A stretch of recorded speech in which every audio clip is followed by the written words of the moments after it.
Baiklah, pada malam ini kita akan membahas suatu topik yang menarik yang berjudul Berbahagialah yang miskin di hadapan Tuhan.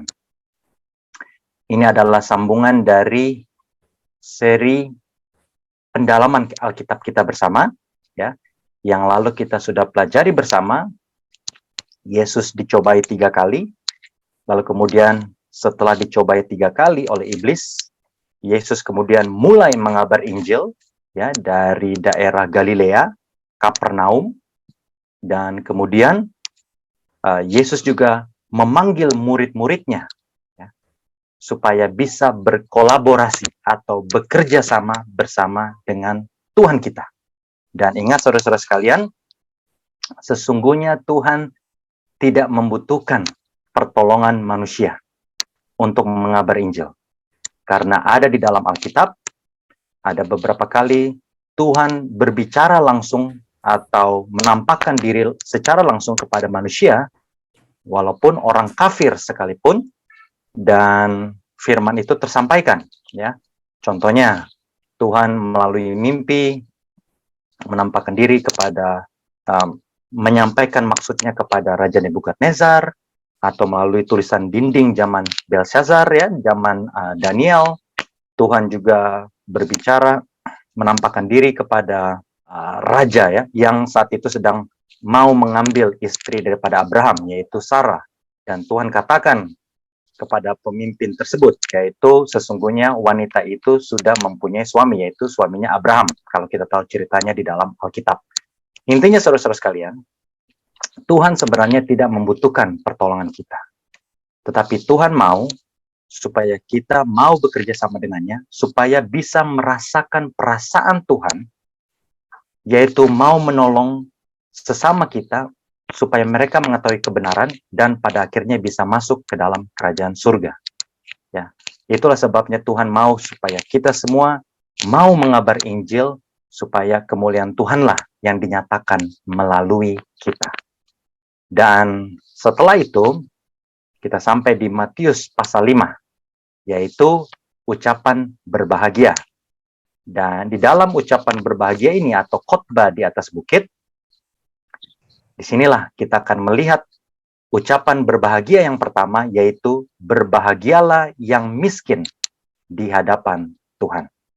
Langsung kita ke ayatnya. Matius 5 ayat 3. Berbahagialah orang yang miskin di hadapan Tuhan, karena merekalah yang empunya kerajaan sorga. Wah, sangat berbeda dengan pandangan dunia pada umumnya. Kalau di dunia, biasanya orang kaya yang berbahagia, orang kaya yang senang. Tetapi Yesus di dalam khotbahnya mengatakan bahwa yang berbahagia adalah orang yang miskin. Ya, di sini dikatakan orang yang miskin di hadapan Tuhan, karena merekalah yang empunya kerajaan sorga. Luar biasa. Orang miskin dikatakan yang empunya kerajaan sorga. Kita akan dalami bersama saudara-saudara sekalian, apakah yang dimaksud dengan ayat tersebut yang mengatakan bahwa orang miskin adalah orang yang berbahagia. Ya, kita akan pelajari bersama.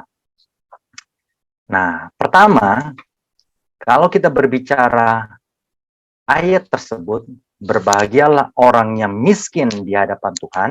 Nah, ayat itu bisa diartikan secara harfiah atau secara literal, dan juga bisa diartikan secara spiritual atau mempunyai makna yang lebih dalam. Ya. Yang pertama, berbahagialah orang yang miskin di hadapan Tuhan, artinya benar-benar arti harfiah, yaitu orang yang miskin. Ya. Mengapa begitu? Karena ada ayat lain yang paralel, yang mirip dengan ayat yang di dalam kitab Matius 5. Mari kita baca bersama. Lukas 6 ayat 20 dan 21. Lalu Yesus memandang murid-muridnya dan berkata, berbahagialah hai kamu yang miskin, karena kamulah yang empunya kerajaan Tuhan. Sama ya, saudara-saudara sekalian. Berbahagialah hai kamu yang miskin. Bedanya, di Matius 5 tadi dikatakan yang miskin di hadapan Tuhan, Kalau ini dikatakan sederhana saja, berbahagialah kamu yang miskin. Ya. Setelah itu sama, karena kamulah yang mempunyai kerajaan Tuhan. Perhatikan di ayat 21, dikatakan, berbahagialah hai kamu yang sekarang ini lapar, karena kamu akan dipuaskan. Berbahagialah hai kamu yang sekarang ini menangis, karena kamu akan tertawa. Jelas kalau saudara-saudara sekalian, kalau kita hubungkan ayat 20 dan ayat 21 ini, artinya adalah orang yang miskin secara literal atau harfiah. Mengapa? Karena orang yang lapar pastinya adalah orang yang miskin. Kalau Bapak, Ibu, saudara-saudara sekalian dan saya, kita lapar, kita mungkin tinggal pergi ke dapur, kita tinggal memasak. Ya, atau mungkin kalau kita punya uang lebih, terkadang kita pesan makanan lewat aplikasi sekarang ini ya. Ada Grab, GrabFood, ada GoFood ya, dan lain-lain. Tapi kalau orang lapar dan tidak punya uang atau miskin, saudara-saudari dan saya bisa bayangkan, mereka sepertinya tidak punya pengharapan di dunia ini. Itulah sebabnya mereka dikatakan orang yang malang, menderita di dunia ini. Dan kabar baiknya, Tuhan datang memberi pertolongan kepada mereka. Tuhan datang memberi pengharapan kepada mereka bahwa sekiranya mereka menderita di dunia ini, tetapi kalau mereka bersama dengan Tuhan, maka mereka bisa masuk ke dalam kerajaan surga dan berbahagia selamanya. Dikatakan di sini, berbahagialah hai kamu yang sekarang ini menangis, karena kamu akan tertawa. Nah, saudara-saudara sekalian, kalau kita melihat orang-orang miskin, saya tadi ada lihat artikel-artikel di Afrika, wah luar biasa. Tinggal kulit membungkus tulang. Dan bahkan ada artikel yang mengatakan bahwa mereka sepertinya sudah tidak bisa lagi menangis, karena sudah terlalu kering tubuhnya. Sehingga air saja untuk air mata sudah tidak ada. Dan Tuhan mau menolong mereka. Lukas 4 ayat 18 dan 19 dikatakan, roh Tuhan ada padaku, oleh sebab ia telah mengurapi aku untuk menyampaikan kabar baik kepada orang-orang miskin. Dan ia telah mengutus aku untuk memberitakan pembebasan kepada orang-orang tawanan dan penglihatan bagi orang-orang buta, untuk membebaskan orang-orang yang tertindas, untuk memberitakan tahun rahmat Tuhan telah datang. Luar biasa. Saudara-saudara sekalian, ini dikatakan oleh Yesus pada saat dia berkhotbah di sinagog, ya, dan dia katakan kepada orang-orang Yahudi pada saat itu, untuk menggenapi nubuatan tentang Mesias. Kita tahu bahwa kedatangan Yesus untuk mati di Golgota menebus kita dari dosa-dosa kita.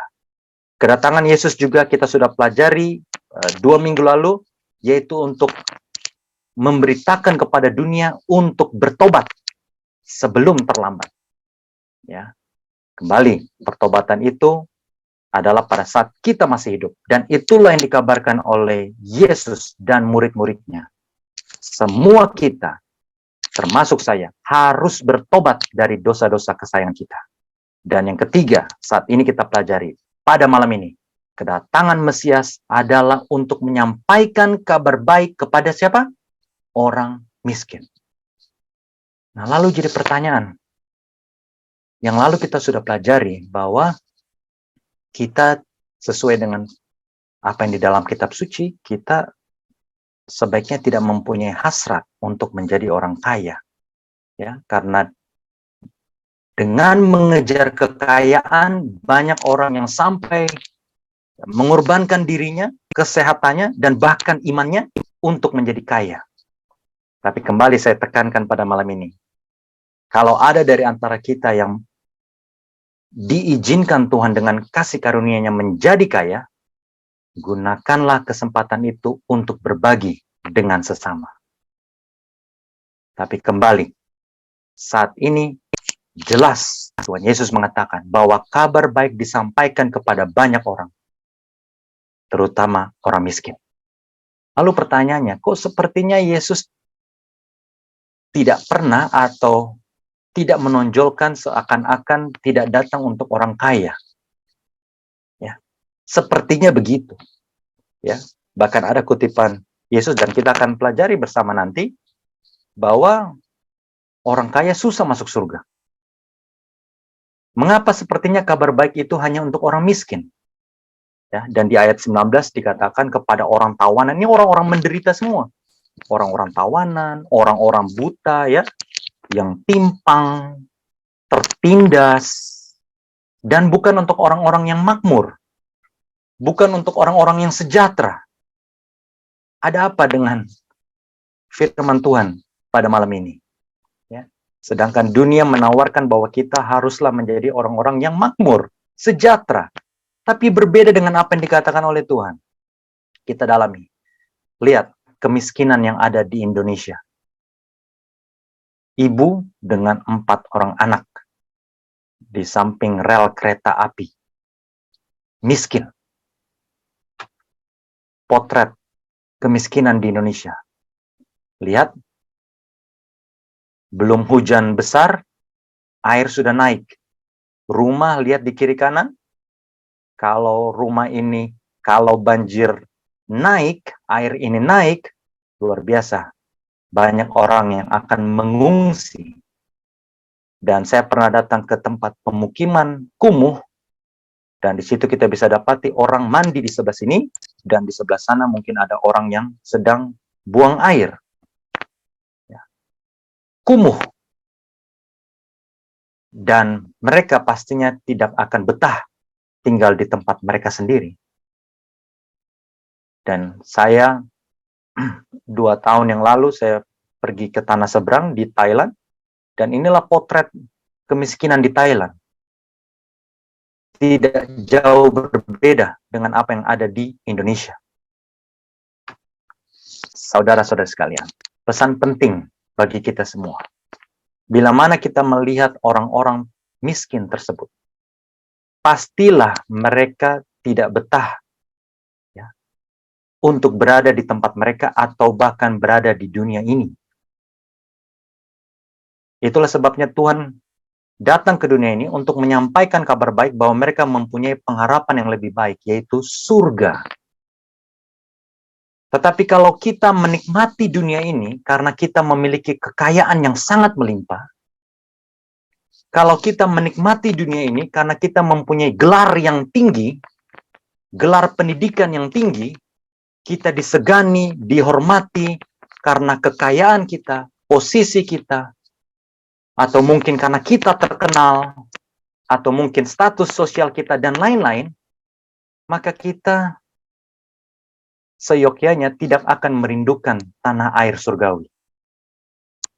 Berbeda dengan orang-orang yang ada di tempat ini, mereka tidak akan betah berada di dunia. Mereka mau kehidupan yang lebih baik, yaitu di surga.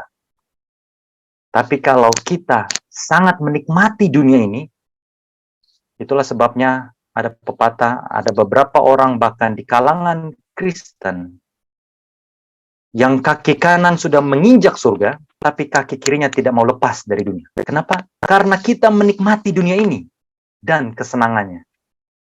Itulah sebabnya Tuhan katakan, aku datang untuk memberikan kabar baik bahwa tahun rahmat Tuhan ada di depan mata. Melalui juru selamat, kabar baik kepada orang-orang miskin, orang-orang tertindas, orang-orang buta, timpang, dan lain sebagainya. Kenapa? Karena mereka adalah orang-orang yang menderita. Dan sama seperti Tuhan kita Yesus Kristus. Di sini kita lihat Tuhan Yesus selalu mencoba. Nah, ini ilustrasi ya, bukan gambar Tuhan Yesus yang sebenarnya. Ini ilustrasi, tetapi jelas di dalam kitab suci. Yesus selalu di dalam berbagai kesempatan mencoba untuk meringankan penderitaan manusia.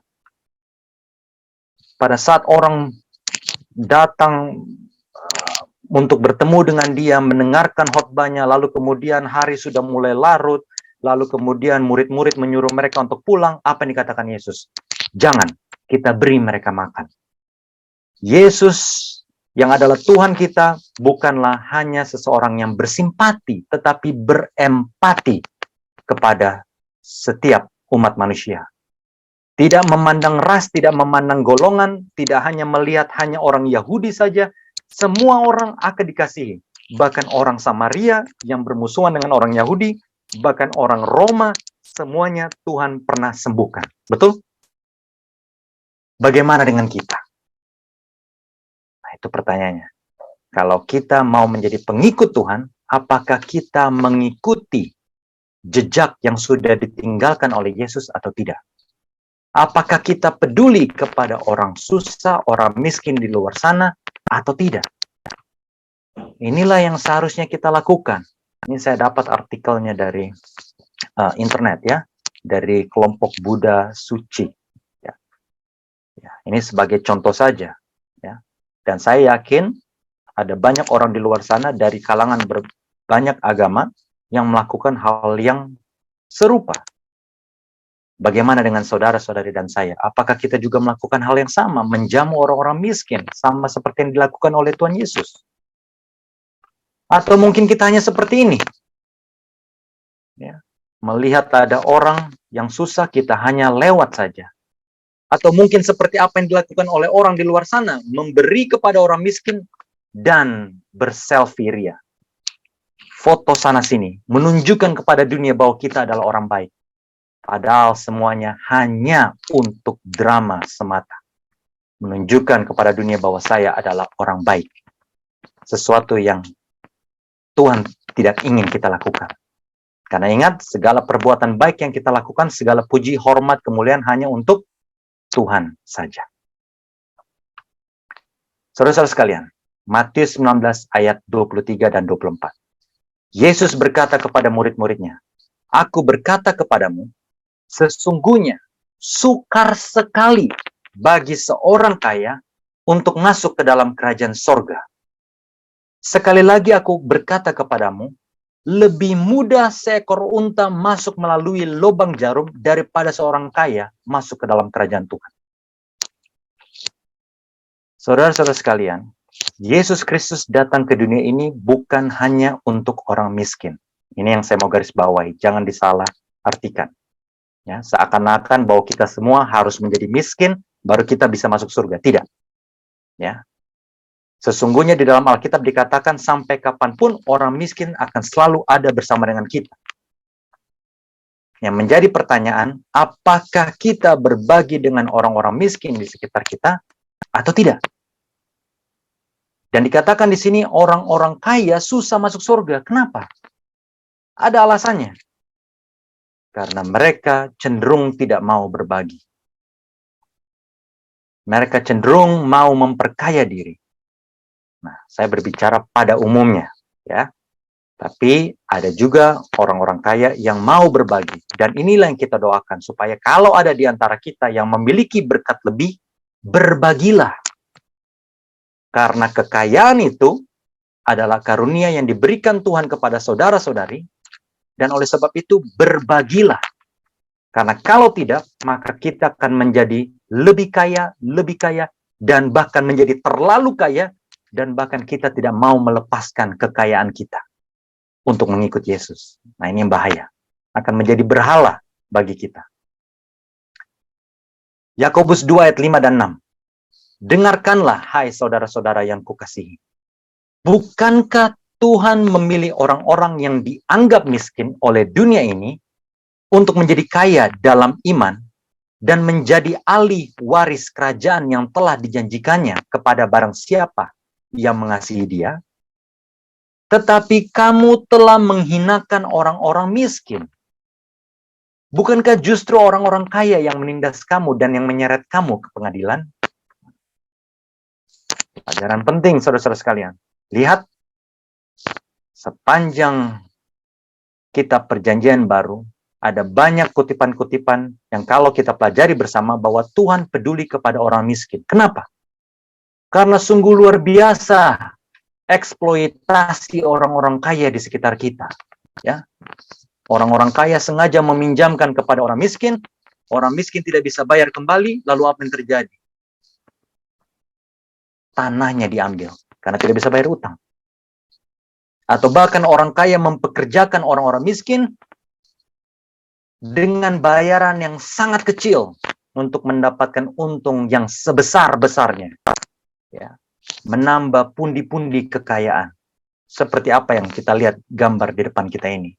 Ada banyak uangnya, tapi diberikan 1-2 lembar saja di bawah. Dan orang miskin daripada tidak ada pekerjaan, bekerja untuk menambah pundi-pundi orang kaya.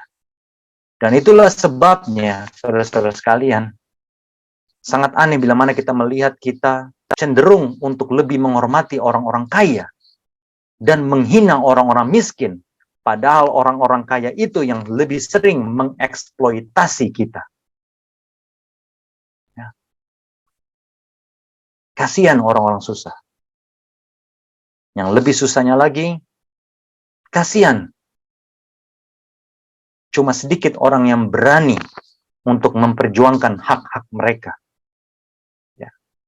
Karena ada kebiasaan zaman sekarang ini. Kalau saya tidak disentuh, kalau ada orang lain yang malang, biarlah itu urusan mereka. Tapi kalau saya disentuh, maka saya akan mati-matian memperjuangkan hak saya. Ya. Itulah yang dinamakan dengan kasih sudah mulai menjadi dingin. Ya. Lihat orang-orang miskin di luar sana, dieksploitasi sedemikian rupa, tapi selama tidak menyentuh saya, maka kita biarkan. Itulah sebabnya Tuhan katakan, Dia datang untuk orang-orang miskin tersebut. Dia datang untuk orang-orang susah tersebut. Yang terhina, yang menderita, dan yang dianggap sampah masyarakat. Mazmur 73:12. Sesungguhnya, itulah orang-orang fasik. Orang-orang jahat. Apa yang dikatakan tentang orang jahat? Mereka menambah harta benda dan senang selamanya. Seperti apa yang sudah kita bahas ya, 2 atau 3 minggu lalu. Kalau saudara-saudari dan saya diberikan berkat oleh Tuhan menjadi lebih kaya, menjadi lebih banyak berkat, ingat baik-baik. Kebanyakan orang jatuh dalam hal ini, yaitu mereka memperbaiki kualitas hidup mereka, tapi tidak memperbaiki kualitas memberi mereka. Dan yang lebih parahnya, bahkan terkadang semakin kita mendapat berkat, maka semakin tidak mau kita untuk memberi. Fakta menarik soal kesenjangan di masyarakat. Nah, ini dalam finansialku dikatakan apa? Si kaya makin kaya, si miskin makin sengsara. Tidak heran Tuhan katakan, aku datang memberitakan kabar baik kepada orang miskin.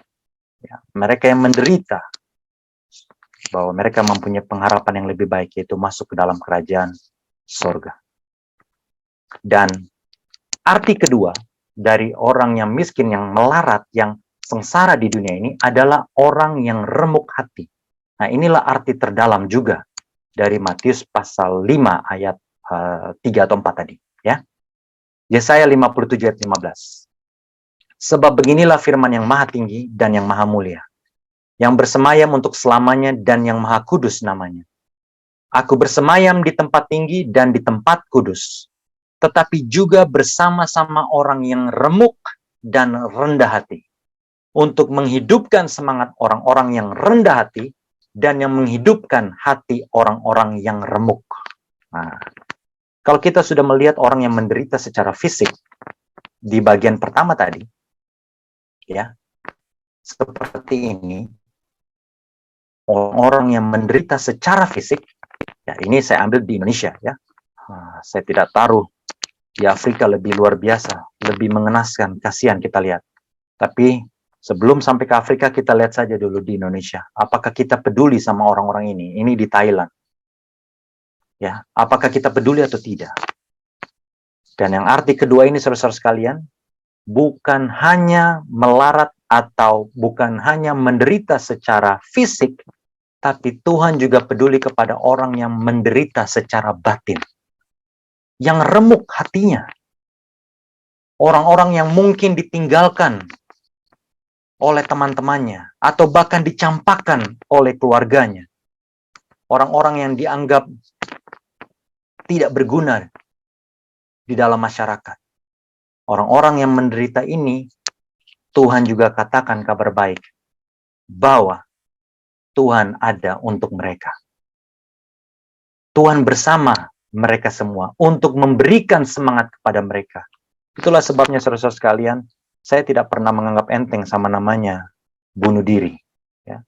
Kita mungkin gampang sekali untuk berkata, waduh bodoh sekali kamu orang itu mau bunuh diri. Bodoh sekali orang itu bunuh diri karena pacar dan lain-lain. Walaupun mungkin hal itu atau ada beberapa hal lain yang kita pikirkan bahwa hal itu bisa jadi benar. Tetapi mungkin saja mereka belum mendapatkan kabar baik bahwa ada yang peduli kepada mereka. Janganlah kita tertawakan mereka, tetapi kita cerna baik-baik masalah mereka, apapun masalahnya. Ya, apapun masalahnya.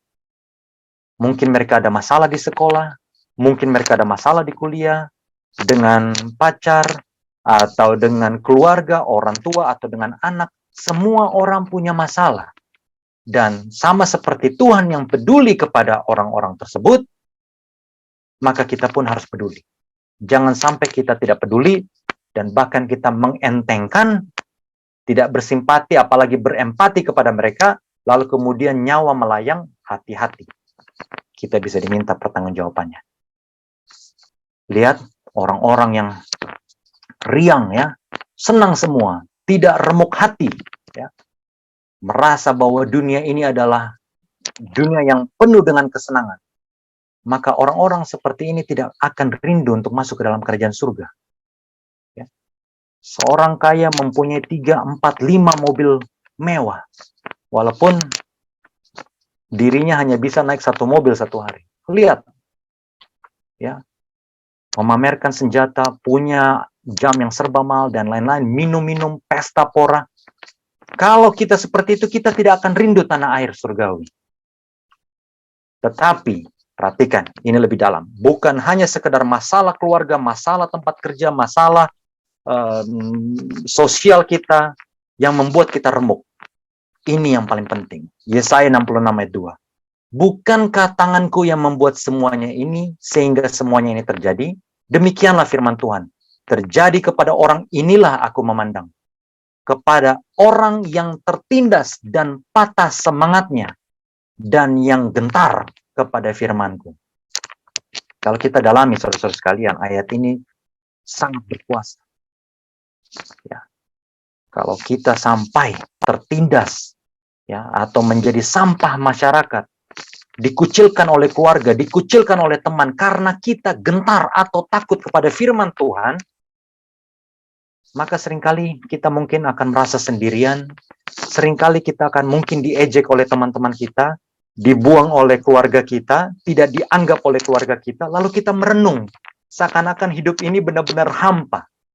Dan untuk orang-orang seperti inilah, Tuhan datang dan memberikan pengharapan yang lebih baik. Ya. Pada saat kita merenung, seakan-akan kita sudah meninggalkan segala sesuatunya dan kita tidak punya apa-apa lagi. Saat itulah Tuhan berfirman kepada kita, jangan takut, aku beserta denganmu. Satu cerita sebelum kita mengakhiri pendalaman kitab suci ini. Seseorang yang saya kenal, yang susah, baik secara fisik, dia termasuk orang miskin, saudara-saudara sekalian. Dan saya dalami kehidupannya, ternyata bukan miskin begitu saja. Beliau ini, bapak ini, punya warisan sebenarnya dari orang tuanya. Tetapi karena beliau pada saat bertemu dengan saya, background-nya ada dari agama mayoritas, lalu kemudian beliau belajar tentang Yesus, kemudian menerima Tuhan Yesus sebagai juru selamat pribadinya, lalu kemudian dibuang. Tidak dianggap lagi oleh keluarganya. Dan saudara-saudara sekalian, bukan hanya dia hidup di dalam kemiskinan, dan yang bahkan sangat memilukan hati, bahkan teman-teman yang seharusnya kita sesama orang Kristen menerima dia, tidak sedikit saya dapati banyak orang yang menghina dia. Karena penampilannya, saya sudah pernah pergi ke rumahnya, sedangkan dia untuk mandi saja harus pergi ke mall untuk cari air gratis, karena di tempatnya dia pemukiman yang sangat kumuh, tidak ada kamar mandi dalam rumahnya, rumahnya hanya sebesar 1 kali 2 meter saja. Lalu dia harus pergi ke kamar mandi umum untuk mandi, dan seringkali tidak punya uang, dan dia harus pergi ke mall. Dan pada saat dia menerima Yesus Kristus, goncangan itu luar biasa. Dari keluarganya yang dahulu, ya, dari Muslim, menolak dia. Lalu kemudian dia menerima Yesus, tetapi dari golongan barunya, orang-orang Kristen banyak juga yang menolak dia. Menolak beliau ini. Sangat disayangkan. Seringkali dia bahkan bertanya kepada saya, pernah Bapak ini, ya dia lebih tua jauh dari saya, dia saat ini, saudara-saudara sekalian sayang sekali, dia sudah almarhum, ya. Beliau pernah berkata kepada saya, Ray, kok saya ditolak ya di mana-mana? Padahal katanya kalau kita ikut Tuhan Yesus akan begini-begini. Kok saya ditolak ya? Di sana ditolak, di sini ditolak. Saya katakan kepada Bapak itu, jangan khawatir. Beliau saat ini sudah meninggal. Ya, bahkan pada saat meninggal saya sempat datang, bahkan ada saja omongan-omongan jelek tentang beliau ini. Tapi apapun itu, saudara-saudara sekalian, poin yang penting, pada saat kita, mungkin saja kita miskin secara fisik, melarat, mungkin saja kita miskin atau melarat secara batin, kita dikucilkan, dan lain-lain segalanya. Apalagi karena firman Tuhan. Percayalah, Tuhan Yesus datang buat Bapak, Ibu, Saudara-saudara sekalian. Yang penting, apakah kita bertahan sampai habis atau tidak. Ingat selalu apa yang terjadi kepada Yohanes Pembaptis. Bahkan sampai ajalnya dia berkata, sempat dia hampir meragukan Tuhan Yesus. Karena Tuhan Yesus tidak datang mengunjungi dia. Ya. Perhatikan, luar biasa sengsara. Dalam hidupnya sengsara, bahkan matinya sengsara. Ya. Pesan penting buat kita semua saudara-saudara sekalian. Yaitu, kalau Tuhan Yesus datang untuk memberikan kelegaan kepada orang-orang yang melarat di dunia ini, bagaimana dengan saudara-saudari dan saya? Apakah kita mau menjadi saluran berkat untuk kemuliaan Tuhan? Menjadi perpanjangan Tuhan untuk memberikan kepada orang lain bantuan, ya, kepada orang-orang miskin, atau bahkan juga kepada orang-orang yang melarat secara batin, seperti yang kita sudah pelajari bersama tadi. Atau kita hanya berdiam diri saja. Bila mana selama ini kita hanya berdiam diri saja, sudah saatnya kita untuk melakukan sesuatu. Ya. Banyak berdoa supaya Tuhan bisa menggunakan Bapak, Ibu, Saudara-saudara sekalian dan saya untuk menjadi perpanjangan tangan Tuhan. Dan yang terpenting, saudara-saudara sekalian, ingat, remuk hati. Apakah saudara-saudari dan saya remuk hati? Kita memikirkan dosa kita. Kalau kita merasa kita benar-benar berdosa, maka datanglah kepada Tuhan.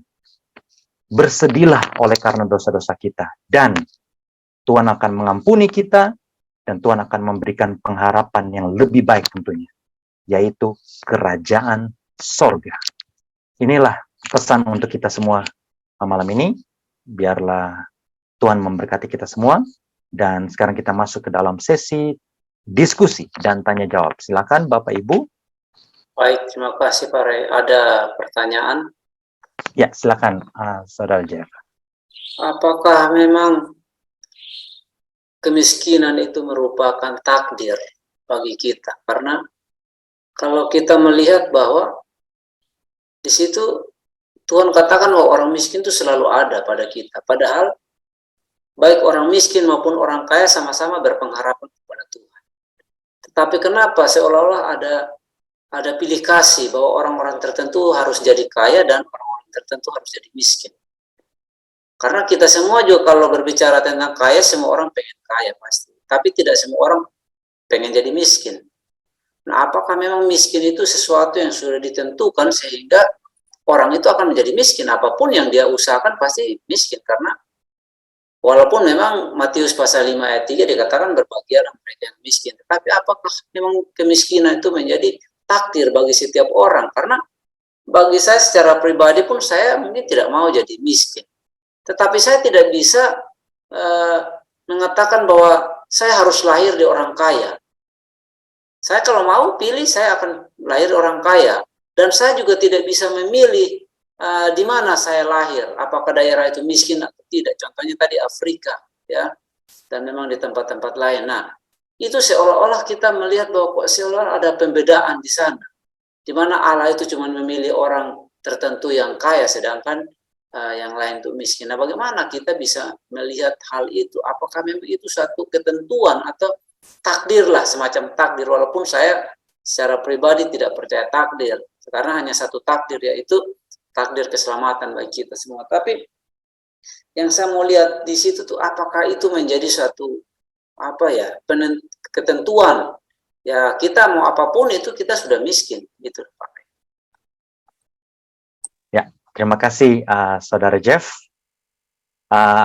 Tadi dikatakan apakah menjadi miskin itu adalah suatu takdir, dan kelihatannya seperti pilih kasih, kok ada yang lahir miskin, ada yang lahir kaya, dan memang ada firman-Nya orang miskin selalu ada bersama dengan kita, ya. Ada kira-kira tanggapan Bapak Ibu Saudara-saudara sekalian yang mau menanggapi? Ya, untuk menghemat waktu saya akan coba jawab, ya, sementara yang lainnya kalau ada jawaban nanti silakan, ya. Jadi Saudara Jeff tadi kan mengatakan apakah miskin itu adalah takdir. Nah, saya tidak bisa mengatakan lebih banyak, ya, Saudara Jeff, ya, untuk soal seseorang terlahir miskin atau apa, ya, seakan-akan pilih kasih. Tapi ingat perkataan Tuhan Yesus pada saat ada yang bertanya, ada yang sakit, siapa yang salah, dia atau orang tuanya? Masih ingat, ya, Saudara Jeff, ya? Dia atau orang tuanya? Kurang lebih sama, karena itu miskin. Nah, kalau yang ditanyakan pada Yesus orang yang cacat, ya. Lalu apa yang dikatakan Yesus? Bukan salah dia, bukan salah orang tuanya. Intinya adalah apa? Supaya pekerjaan Tuhan bisa nampak melalui dia. Artinya, saya pribadi menanggapi ayat tersebut, artinya begini, kalau saya pribadi. Kalau ada orang miskin, lalu kemudian, ya, makanya saya tidak tampilkan orang-orang miskin di Afrika sana, ya. Tampilkan saja dulu yang di Indonesia. Karena saudara-saudara sekalian yang di Afrika itu jauh lebih mengenaskan. Itu benar-benar jauh lebih mengenaskan. Tapi kalau kita melihat orang di sekitar kita, ada yang sakit. Lalu kemudian orang sakit ini kita tolong. Oke. Setelah kita tolong, lalu kemudian orang sakit ini, ya, dengan seberapa umur yang diberikan kepada Tuhan kepadanya, bisa melihat kemuliaan Tuhan, bisa melihat kasih Tuhan melalui kita. Maka orang ini tetap setia. Dan walaupun orang itu miskin, tapi dia tetap dekat dengan Tuhan, maka hal itu bisa menjadi suatu kesaksian kepada orang bahwa, ya, kebahagiaan itu bukan dilihat dari seseorang sembuh dari penyakit atau dari kemiskinan semata. Karena dunia menyatakan bahwa kalau orang kaya pasti senang. Kalau kita tidak kaya, maka kita tidak senang. Kita cenderung akan murung. Itulah sebabnya dikatakan orang Kristen, dalam Alkitab dikatakan bersukacitalah senantiasa. Jadi jangan sampai kita punya masalah sedikit, murung aja. Ya, kita harus saksikan kepada orang lain bahwa walaupun mungkin kita susah, walaupun mungkin kita sakit, walaupun yang lain-lainnya, di mata dunia kita adalah orang yang malang, tetapi kita tetap bersukacita. Nah, dan kembali pertanyaan tadi, apakah itu suatu takdir atau tidak? Yang jelas itu karena dosa. Ya, itu karena dosa. Kalau tidak ada dosa, ya, kalau tidak ada dosa, maka orang-orang sakit itu tidak ada. Orang-orang miskin itu tidak ada. Dalam arti kata mereka ada tapi tidak dalam keadaan miskin, gitu. Ya, jadi orang itu takdir atau tidak, saya katakan saya tidak bisa bilang bahwa Tuhan pilih kasih, ya, tapi apapun itu, kalau Tuhan memberikan kepada kita lebih, ya, Kita harus berbagi dengan sesama supaya kita menjadi perpanjangan tangan Tuhan supaya dia bisa tetap merasakan kasih Tuhan. Karena saudara-saudara sekalian ada ayatnya di dalam kitab Mazmur yang mengatakan bahwa orang-orang susah akan berdoa dengan sangat meminta pertolongan Tuhan.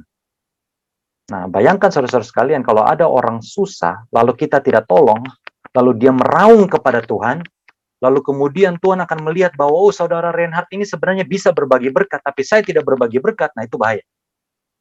Nah, saya lebih cenderung untuk memikirkan ke sisi itu, Pak Jeff, Saudara Jeff ya. Jadi, kalau soal miskin itu adalah takdir atau tidak, yang jelas ada tertulis bahwa orang miskin akan selalu ada di antara kita. Jadi, ya saya lebih cenderung untuk cari solusinya, untuk mengenai takdirnya.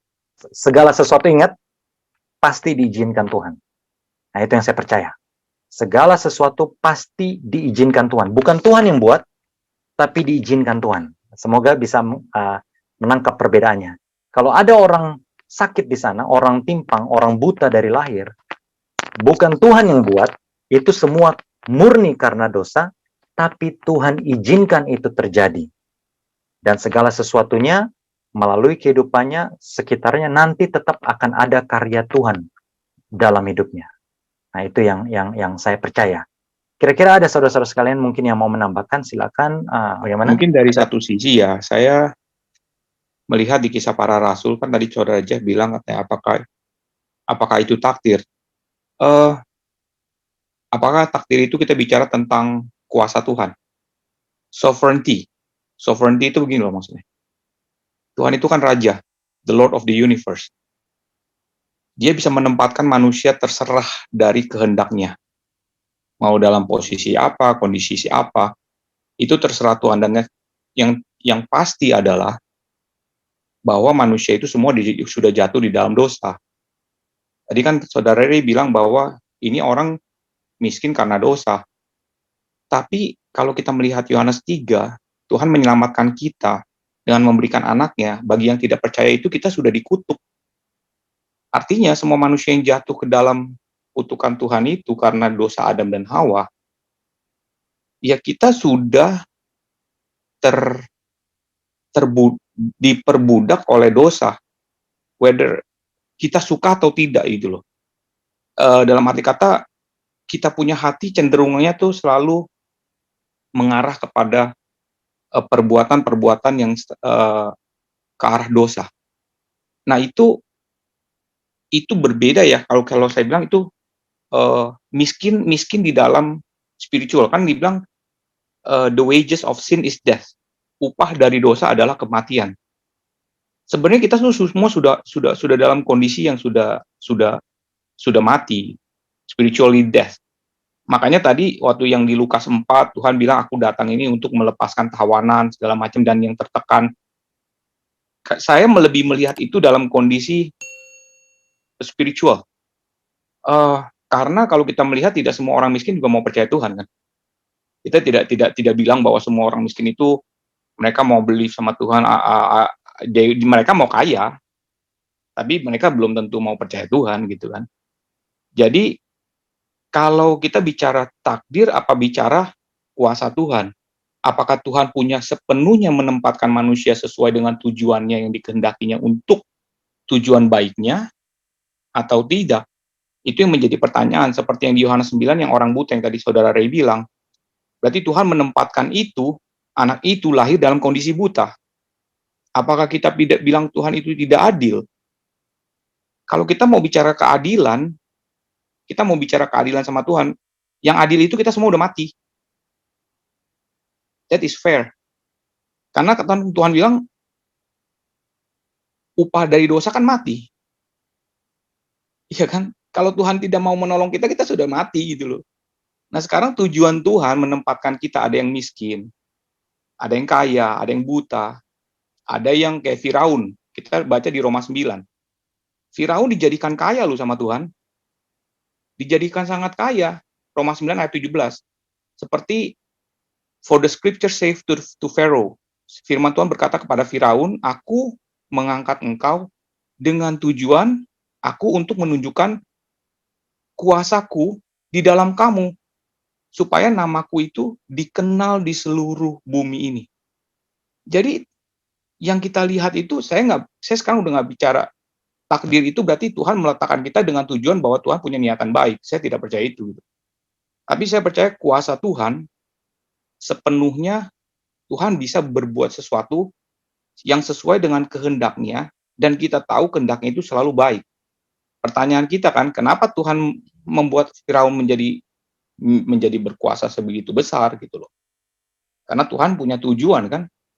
Ayat 18, karena Tuhan mau mempunyai God has mercy on whom he wants to have mercy, and he harden on whom he wants to harden. Jadi ini saya bicaranya bukan masalah miskin, takdir, tapi kuasa Tuhan. Kita lihat kuasa Tuhan ini. Kita melihat Tuhan sebagai apa? Sebagai raja, apa yang Tuhan ingin ajarkan ke kita is not about poor or rich. Tuhan bilang miskin itu saya lebih mengarahkan kepada kita ini sebenarnya miskin di dalam spiritual. Kita udah mati di dalam mengenal Tuhan itu, kita tidak mengenal Tuhan sama sekali. Bahkan kita mengabaikan Tuhan totally. Kita selalu bilang, Tuhan ini nggak fair, Tuhan ini nggak fair, Tuhan ini nggak fair. Padahal kalau kita mau fair ya kita seharusnya di mata Tuhan ya, pada saat penghakiman Tuhan nggak usah ngirim Tuhan Yesus Kristus, kita udah mati sih. Kan begitu kan, kita bicara. Jadi kalau saya melihat dari hal Tuhan ingin menolong orang miskin, atau Tuhan mau menolong orang kaya, itu adalah hak Tuhan, kayak Tuhan menolong Zakius. Apa kebaikan dari Zakius? Tidak ada. Gitu kan, dia kan pemungut cukai. Berarti Tuhan itu memberikan iman kepada Zakius, dan Zakius itu menerima Tuhan. Tujuannya itu Tuhan memanggil anak-anaknya yang mau percaya kepadanya loh, itu loh. Kalau yang saya baca dari firman Tuhan, itu yang saya tangkap. Kurang lebih sih seperti itu. Kayak Kisah Para Rasul 17 kan, Tuhan meletakkan manusia di tempatnya, dalam waktunya, di tempat yang sudah ditentukan, itu di Kisah Para Rasul 17. Jadi menurut saya tidak ada yang kebetulan Tuhan mau taruh di tempat saya. Misalnya Tuhan taruh saya di tempat di mana, di tempat yang paling kumuh sekalipun, di tempat yang anak raja sekalipun, ya itu nggak ada yang kebetulan. Semua itu tidak ada yang kebetulan di tangan Tuhan. Pertanyaannya, kita percaya Tuhan apa tidak? Itu kan jadi pertanyaan kan. Kalau kita bilang, loh kok aku lahir di tempat yang miskin, tapi berarti Tuhan nggak fair dong, aku maunya lahir tempat kaya. Berarti kita mempertanyakan kekudusan Tuhan, kebijakan Tuhan. Itu sih kalau yang saya lihat dari firman Tuhan. Terima kasih. Ya, terima kasih Saudara Tanto. Nah, jadi memang tadi kita sudah pelajari, berbahagialah orang yang miskin di hadapan Tuhan. Memang ada arti secara fisik yang tadi saya sudah bilang, arti secara harfiah, karena itu dihubungkan dengan Lukas dan dihubungkan dengan Yesaya kalau tidak salah tadi. Dan ada arti secara yang lebih mendalam dalam hal rohani juga, ya. Dalam hal kita menanggapi apa yang dimaksud Tuhan dengan kemalangan. Tapi memang kalau kita mau connect the dots untuk menghubungkan firman satu dengan yang lainnya, memang ya tidak bisa dipungkiri bahwa Yesus pada saat datang ke dunia, dia tidak langsung ke orang kaya. Dia pasti datang ke orang-orang susah dulu. Karena memang pada dasarnya orang-orang miskinlah yang menderita. Nah, itu kita harus lihat bersama. Dan pada saat murid-muridnya Yesus itu mayoritas orang miskin, ya. Dan pada saat pelayanan Yesus di dunia, mayoritas orang susah, orang miskin. Tapi memang benar yang dikatakan oleh Saudara Hartanto bahwa tidak sampai di situ saja, karena arti yang paling dalam itu yaitu dalam hal jiwa kita merana karena dosa kita atau tidak. Karena benar yang dikatakan oleh Saudara Hartanto, tidak semua orang miskin akan menerima Yesus. Karena tidak sedikit orang miskin yang sebenarnya mau kaya, tapi ya tidak bisa kaya. Tapi ada juga orang-orang miskin yang mencari Tuhan, tapi ya tetap dalam keadaan miskin. Ya, jadi kita tidak bisa lihat berkat Tuhan itu dari materi, karena kalau teologi kemakmuran mengatakan bahwa kalau kamu kaya, kamu diberkati. Kalau kamu tidak kaya, kamu tidak diberkati. Tapi menarik tadi yang dikatakan oleh Saudara Tanto. Jadi betul, saudara-saudara sekalian, jangan sampai kita berpikir bahwa orang miskin pasti masuk surga, orang kaya masuk neraka. Itu salah besar ya. Orang miskin tidak semuanya masuk surga. Ingat, karena Yesus sendiri katakan pada saat orang-orang mengikuti dia, Yesus katakan, saya tahu kamu ikut saya itu karena Ya, karena ini, karena mujizat, karena ini, makanan, dan lain-lain. Kamu tidak mengejar firmanku. Jadi ya, artinya adalah pesan bagi kita semua adalah apakah kita benar-benar menyesali dosa-dosa kita bersama, yaitu tadi yang dikatakan oleh Saudara Artanto, miskin secara rohani. Kita merasa kita ini malang, ya arti yang kedua tadi. Sehingga kita benar-benar datang kepada Tuhan, broken hearted, kita benar-benar merasa malang ya, oleh karena dosa-dosa kita, pelanggaran kita, dan kita mau bertobat atau tidak. Karena pada saat hati kita remuk oleh karena dosa kita, disitulah Tuhan masuk, karena rendah hati kita, Tuhan masuk, lalu Tuhan memanggil kita. Kurang lebih seperti itu. Ada lagi tambahan mungkin dari Bapak Ibu Saudara-saudara sekalian? Pribadi, kalau dulu jujur saya tidak mau munafik Bapak Ibu Saudara-saudara sekalian, saya maunya jadi orang kaya. Tapi sekarang saya jadi, ya jujur saja saya sedikit takut saudara-saudara sekalian. Makanya saya suka antidotnya, ya, supaya saya tidak berhasrat menjadi orang kaya. Ada kan ayatnya? Tuhan, saya berdoa supaya saya tidak menjadi terlalu kaya, sehingga saya deny ya, tentang kebesaran-Mu, atau saya tidak mau juga menjadi orang miskin, supaya saya jangan sampai mencuri dan mempermalukan nama-Mu. Doa Tuhan Yesus loh, berikan kepada kami makanan kami yang secukupnya. Bukan makanan kami sebulan, bukan makanan kami setahun. Walaupun, ya mungkin saja kita berdoa makanan hari ini, tapi Tuhan kasih makanan untuk sebulan. Bisa saja. Dan itu haknya Tuhan, kembali kepada Saudara Artanto yang dikatakan Saudara Artanto tadi ya. Itu haknya Tuhan. Makanya ada orang yang biasa-biasa saja, ada orang yang kaya. Nah itu haknya Tuhan. Saya tidak mau melihat lagi orang-orang lain, oh ini kaya, jangan. Itu bukan urusan kita, bukan urusan saya. Yang penting saya pegang janjinya Tuhan.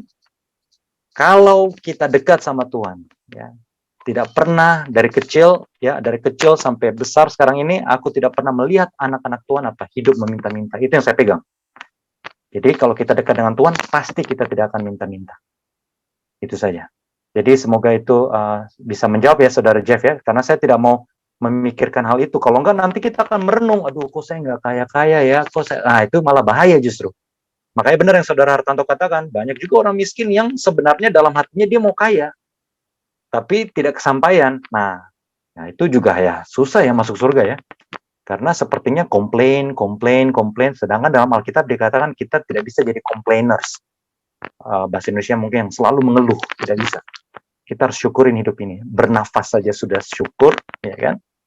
Kurang lebih itu, Bapak Ibu Saudara-saudara sekalian. Ada lagi mungkin yang menambahkan atau memberi pertanyaan sebelum kita tutup dalam doa bersama? Ada mungkin? Ya, memang kita sendiri tidak tahu kriteria miskin itu kayak apa. Itu yang jadi masalahnya, kita tidak tahu kriteria miskin itu kayak apa. Karena kalau kita bilang kaya pun, orang kaya bilang dia miskin.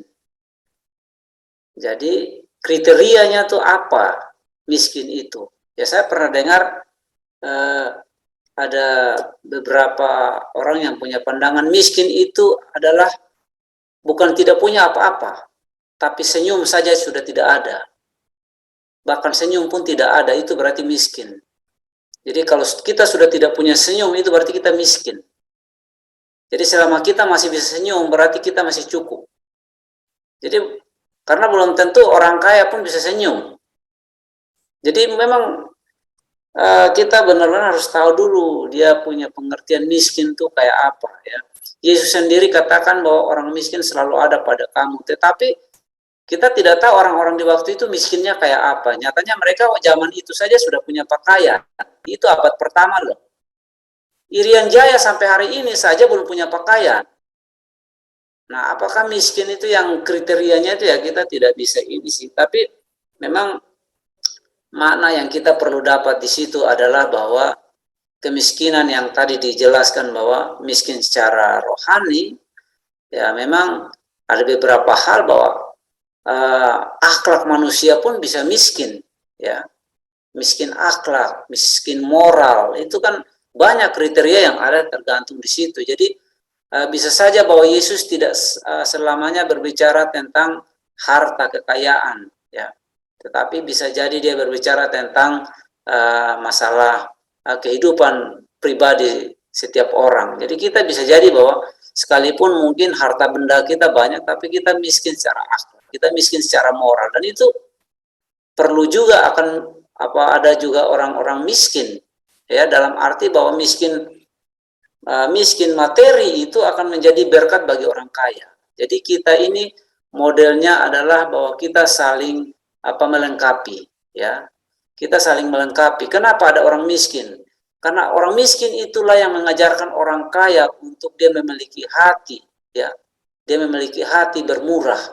Karena kalau tidak ada orang miskin, dia mau kasih ke siapa itu? Dia mau lihat siapa untuk dia berikan. Ya kan?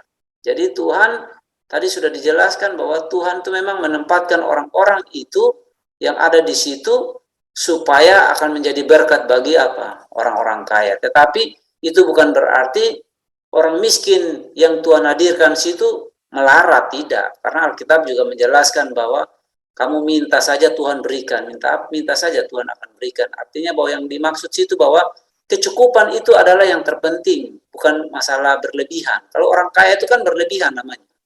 Tapi kalau orang berkecukupan, walaupun dinilai secara materi mungkin dia miskin, tetapi berkecukupan. Tuhan bilang yang penting asal ada makanan, ada pakaian, itu sudah menjadi cukup bagi kamu.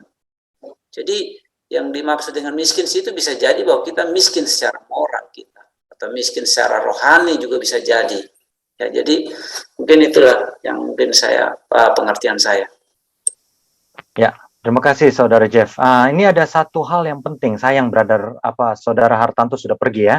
Nah, kalau seandainya kita mengatakan, sengaja saya share screen, kalau ini adalah orang yang miskin moral, atau tidak tahu terima kasih, atau tidak tahu ini. Nah, ini tidak masuk sebenarnya, Saudara Jeff.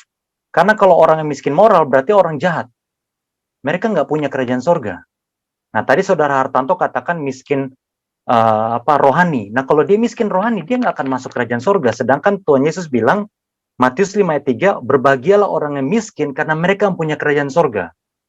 Jadi, miskin di sini, tadi yang saya sudah jelaskan, berarti orang-orang pertama, saya bisa masukkan tetap orang literal miskin. Satu, literal miskin. Dan yang kedua, orang-orang yang miskin dalam, melarat ya, bukan melarat, dalam arti kata malang, yang, yang benar-benar jadi sampah masyarakat oleh karena firman. Nah, itu ada tadi.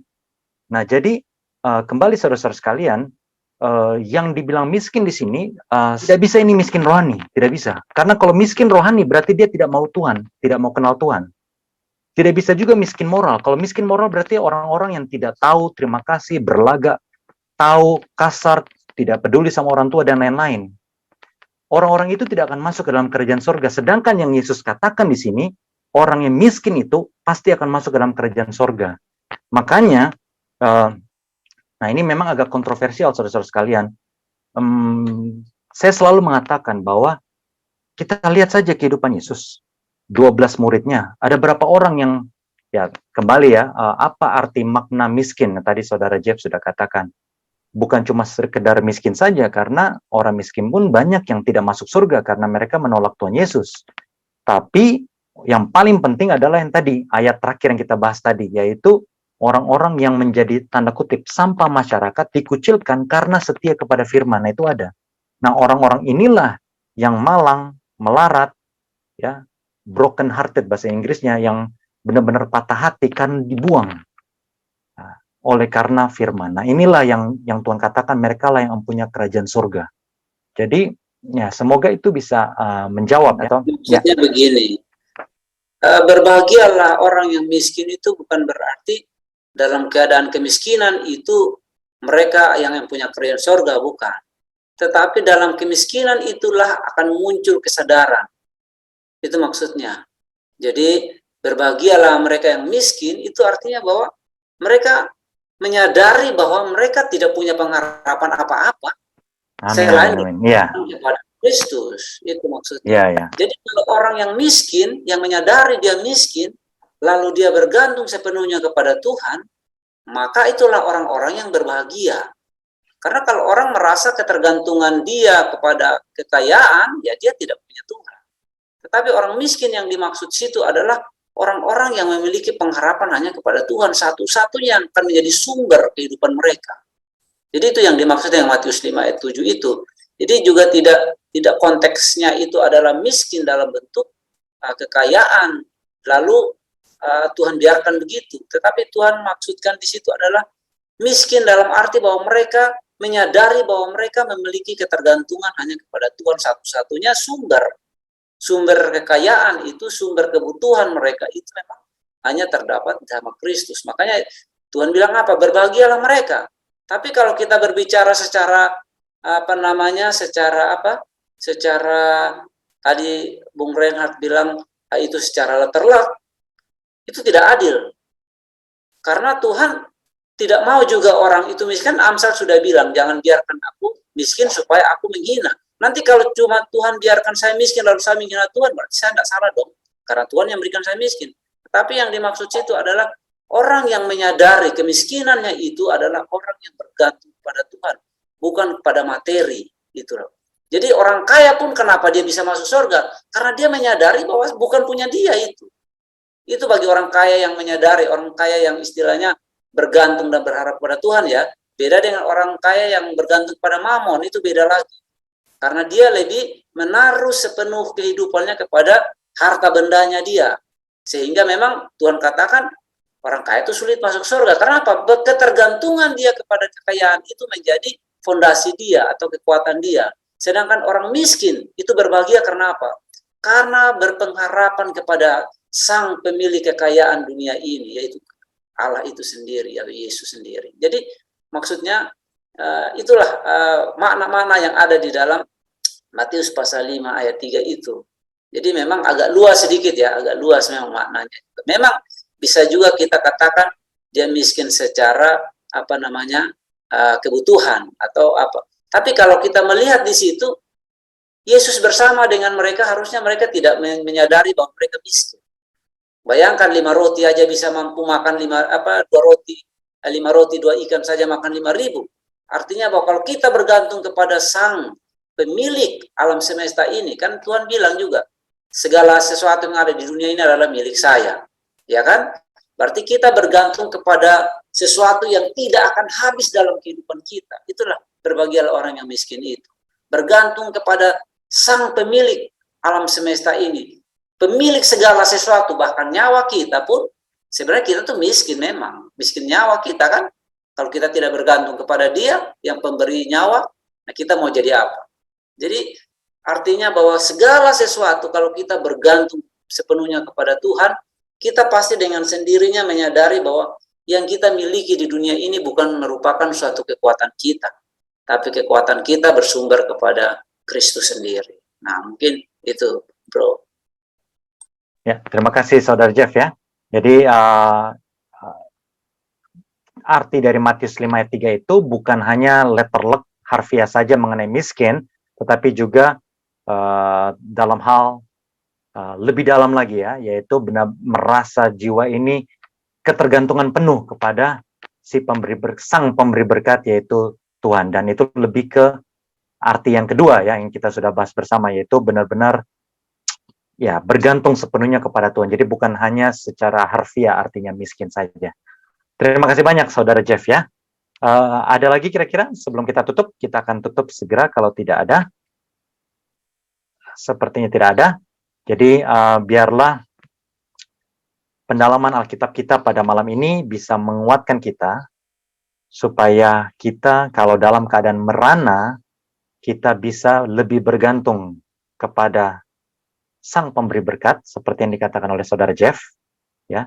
Dan bila mana kita ada berkat lebih, ya, kita bisa berbagi kepada mereka yang susah, ya, mereka yang susah atau miskin secara harfiah, seperti yang dilakukan oleh Tuhan Yesus.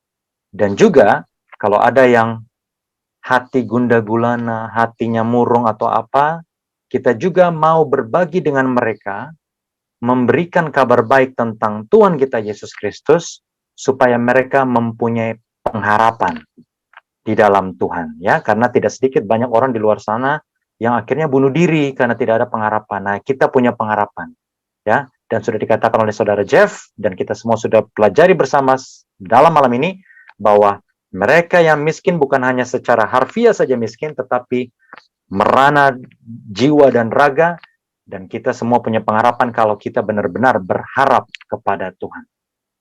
Itulah kira-kira pembahasan kitab suci kita pada malam ini, saudara-saudara sekalian. Karena sudah tidak ada tambahan atau pertanyaan lagi, kita akan tutup dengan doa. Ada kira-kira yang mau didoakan? Boleh, silakan.